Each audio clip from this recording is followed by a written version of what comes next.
how to create a campaign structure, audiences and ads for e-commerce that actually convert. This is exactly what I will show you in this video. Hi guys, my name is Evelyn Weiss. I'm a Facebook ads marketer and digital strategist.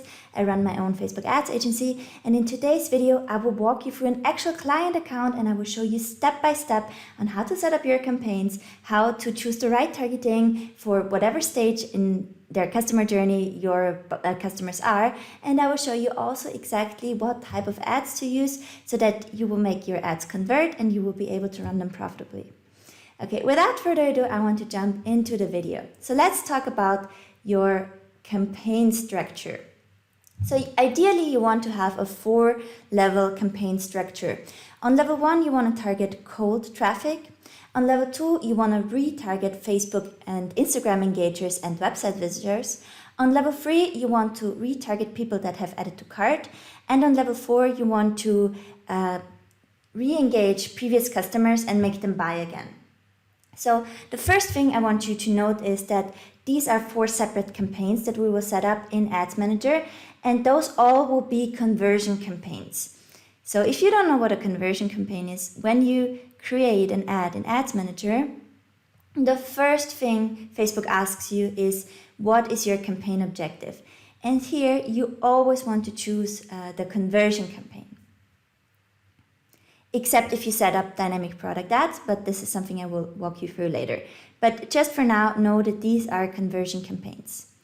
The format that we choose is, we do a mix actually of CBO and setting our budgets on the ad level. So this is now for the type of how you want to spend your budget. Let me quickly explain you this. So here you can see we use a budget on the ad set level for this specific campaign. This is a campaign where we run a sale and we want to test different audiences. So that's why we want to have a bit more manual control. If we would, so here you can see, here we target a lookalike audience of Facebook and Instagram engagers. We target interest-based. We have a broad audience where we don't have any targeting at all. This is actually something I don't recommend that you use from the start, but it's something that you can work your way up with in an account. And here I have another lookalike audience of people that have added to cart within the last 90 days. And you can see we're distributing budget manually. So those audiences work really, really well for us, and we run them at $100 per day. And those we just run at a $10 per day budget. And the main indicator for how we scale our budget is our purchase ROAS, so the return on our ad spend. And you can see our interest-based audience here on a complete cold audience performs best. This has a return on ad spend of 5.2, and our broad targeting also has 4.5. And I quickly want to show you this in here further for the targeting. So here you can see we have very broad targeting with Canada. We have the age brackets. This is something we learned over time about our customers using breakdowns. So we saw what's the age of our customer, and now we set it in here. And then we have the detailed targeting. So here we target interests, interior design, furniture, decorative arts, painting, creativity, or home decor ideas. They must also match DIY, because this is a product that people use to DIY things. And the detailed targeting expansion is off. And now you see that we want to exclude people who have purchased on our website. So we want to make sure it's a cold audience in here. So this is a level 1 campaign where we use budget on the ad set level. And this is, as I said, for a promotion that we currently run. And then we also have CBO campaigns on level 1. So towards cold audiences. And here we just use different ads, and both are running at $100 per day budget. And I quickly want to show you. So in here we have the broad targeting and a broad targeting where we test things. And here you can see that on this broad targeting, our click-through rate is slightly lower. So we're just testing things around in here, but ideally we want to have a click-through rate that is above 1% even when we do a broad targeting, because that then means that we're still relevant. And as I said, you want to work your way up to this, and your ultimate indicator should always be the return on ad spend. So let me quickly show you this. So you can see in the broad targeting, we literally just have Canada, and we have the age, we have it completely opened up.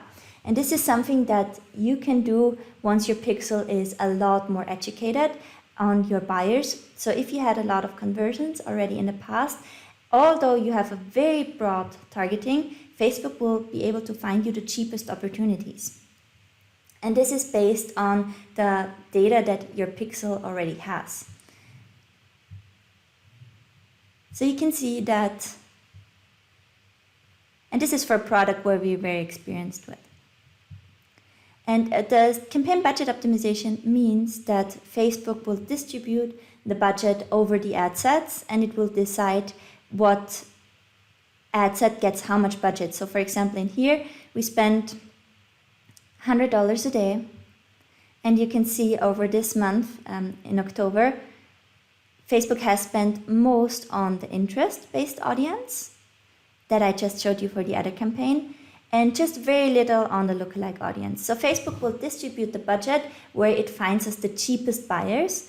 And this is a very good, having the CBO set up is a very good strategy for like long-term campaigns. And if you have already figured your audience out, it's good for scaling. It's not good in the beginning when you just start out and when you want to test audiences. Then we actually recommend that you do set your budget on the ad set level, which forces Facebook to spend it completely on the ad sets. And then you can make a statement, and you know what audience perform how well, so you can really compare them to each other, and then you know which audience performed the best, and you want to move them then towards a CBO campaign, which are better for growing and scaling, and if you want to have the campaigns running for longer. So yeah, this is it for the level 1. So you can see we do a mixture of CBO and ad set budget, depending. Here we want to figure out things about promotion. So we actually do the work and manage this manually, also because this is like a more short-term campaign. This is for our evergreen best-selling products. And here we already moved towards CBO. Our only attempt here is that we want to scale this as much as possible while keeping the ROAS high. So here, this is also something you need to know. What return on ad spend is the return on ad spend where you break even. So how much ROAS do you need to be profitable? In our case, everything above 3 is a positive ROAS. So then we're like in the profit zone. So we don't want to scale too fast because for our client, it's also more important to grow sustainably and to keep the profits high. And also in the beginning, when we started to run the ads for them, it was going almost a bit too fast for them because they also needed to adapt their internal infrastructure to handle the bigger volume in orders. So we could scale faster, but then we would lose out on a lot of profitability. So that's why we just keep it, or we don't keep it, but we just go very steadily with it and try to keep the ROAS up as high as possible. For the level 1 ads, the design, you want to create ads that are very striking, you want to use your bestsellers, and you want to test a lot of different imagery. Usually on the level 1, for the copy of your creative, you need to educate the people a bit more around your product. So what I ideally like to do is, I like to start with a hook. So something that just grabs their attention. Then we want to work a bit around their pain. So why do they need this product? We don't already mention the product, but we talk to the emotional deficit, to the thing that they feel is lacking, to the thing that causes them to be challenged, that makes them feel bad. And then in the end, we introduce our product as the solution. We don't only go with a feature list. This comes in a second step on the retargeting. So in the first ad, we want to focus our copy clearly on the pain points, then introduce our product, give the main benefits. If we already have some social proof, we can add this in there so we can add a small customer statement, like a feedback from a client that says how amazing this product worked and that it solved the specific problem. And then you want to have a very, very striking creative. And ideally you want to use dynamic creatives, or you just want to test a lot of different creatives so you figure out the tonality that converts on a cold audience. So the level 1 is cold audience. We bring in new people into the business.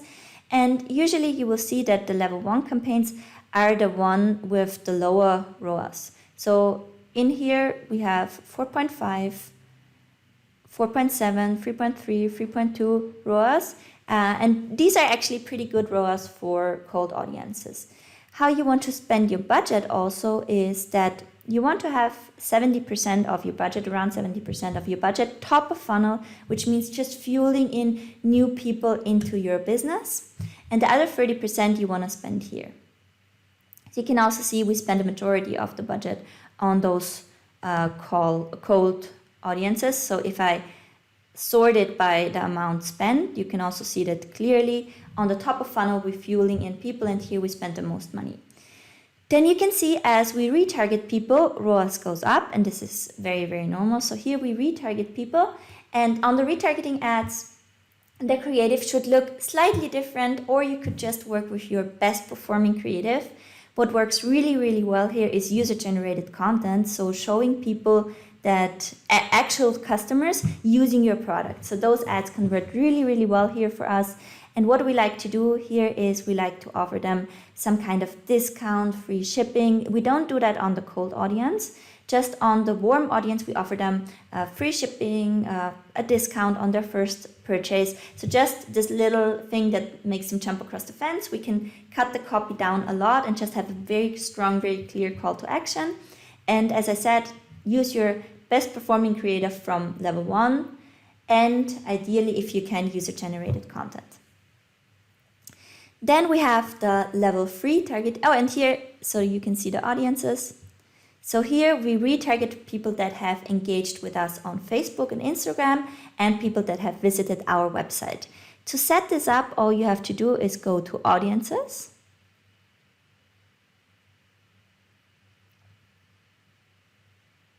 And then you can create an audience. You would create a custom audience and then go with website. And then you can see that you can target all website visitors. And what you can also do in here is you can create an audience of everyone that engaged with you on your Instagram account, and the same you can do for a Facebook page. So this is how you would set up these audiences. Now let me go back to Ads Manager.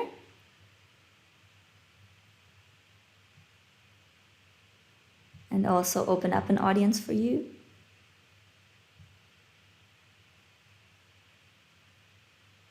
So you see in this retargeting ad, you still want to exclude people that have already bought. So you want to use your custom audience of the website visitors in the last 180 days. And then you want to exclude people that have bought, because we want to retarget them in a separate campaign. And we kind of have to keep our data clear.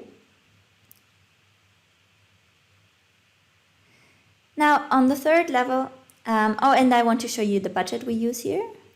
So here we in the retargeting ads, because your audiences are so much smaller, you can just go with a much, much smaller budget. So here you can see we run on a $25 per day budget, while we spend like several hundreds on the level 1. Level 3, we want to retarget people that have added to cart in the last 180 days. And here you can see our budget is even smaller because the audience is smaller. We can work much more targeted. And here we just have a $10 per day budget. And again, you want to exclude people that have bought.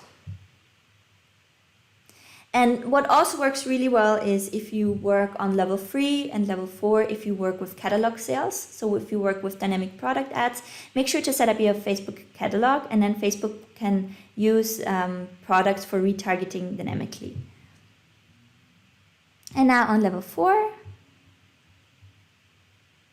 we want to retarget all purchases, and you can see this can happen with a very, very small product, just $5 per day. And usually these will be your campaigns with the highest ROAS. Let me pull up my column set again. So these will be the audience with the highest ROAS.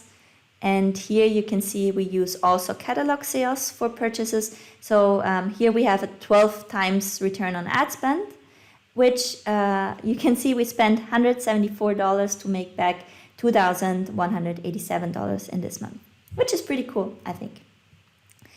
Okay, so this is it for the campaign structure that we like to use for e-commerce, for the audiences that we like to use, and for the ads. Let me know if you have any questions. I'm super happy to answer them in the comments below. All right, till the next time, take care, bye-bye. Oh, and if you like this video, consider subscribing and give it a thumbs up. That would really help my channel. I would appreciate it. Thank you and bye again.